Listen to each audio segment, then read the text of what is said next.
Finally, I have the last Demolition Derby car I needed. High Impact. Of course, not counting Fair Game. Mattel! Where's Fair Game? I don't know, guys. Fair Game was canceled for 3-pack release with Chester Whipplefilter and Dr. Damage, I believe. That was the pack. And it's really disappointing because he was one of the most major Demolition Derby cars. He's up there with Miss Fritter, honestly, for a character with the most speaking lines that appeared in the Demolition Derby.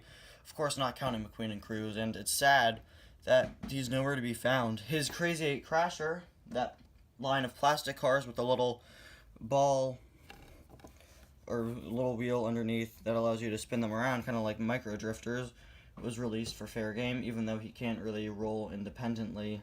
The wheels don't roll. It's just a little rubber tire at the bottom that spins around in different directions, which is really disappointing. And of course, he did get a mini racer release, but none of my stores have the mini racer just yet. He's right over there. Or either that, or I just skipped out on them. I found everybody else in that wave except for Taco, so we'll have to see what the future brings.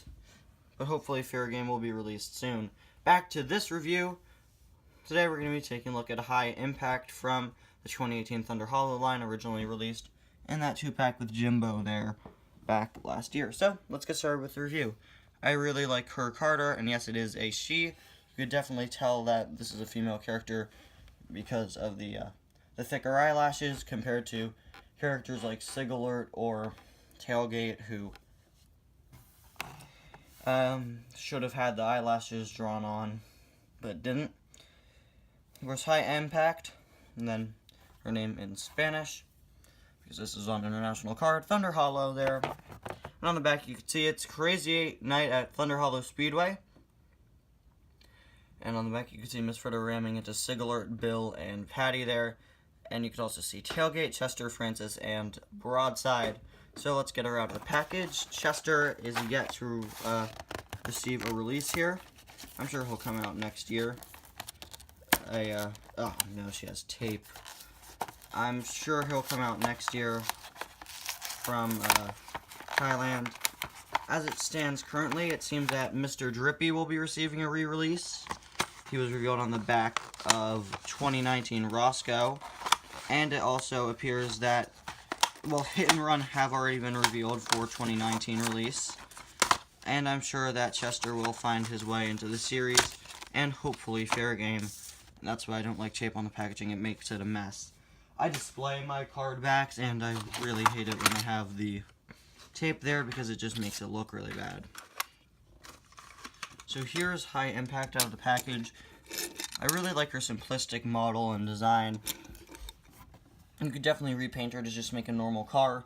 She's not super dented, and I really like that. Of course, you can see her nice orange and green stripe design there. She is smiling, and I was hoping she would have the missing teeth that you could see on her card art. As you could see there, or can barely see. Now, she was missing a couple of teeth. Hard to tell without the blister attached, because of course there was tape on it. There you go. She's got kind of a happy expression for a Demolition Derby car. She looks pretty kind for a Demolition Derby car, of course. Her grille there and headlights all look pretty beaten up.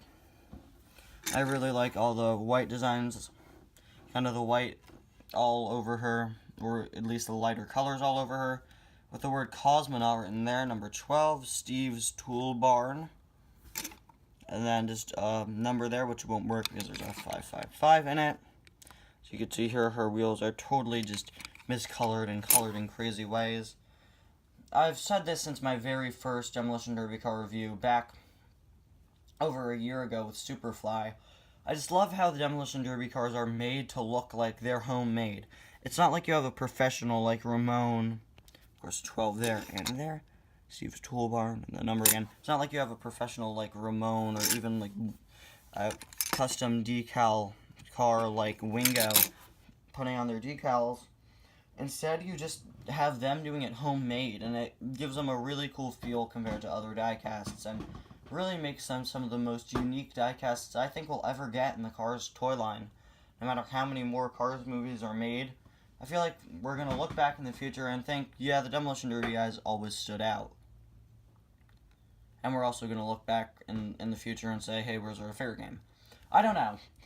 Maybe I'll do a video on the story of Fair Game. I'll probably do a story of episode on his diecast. I'll see you guys next time. Bye now.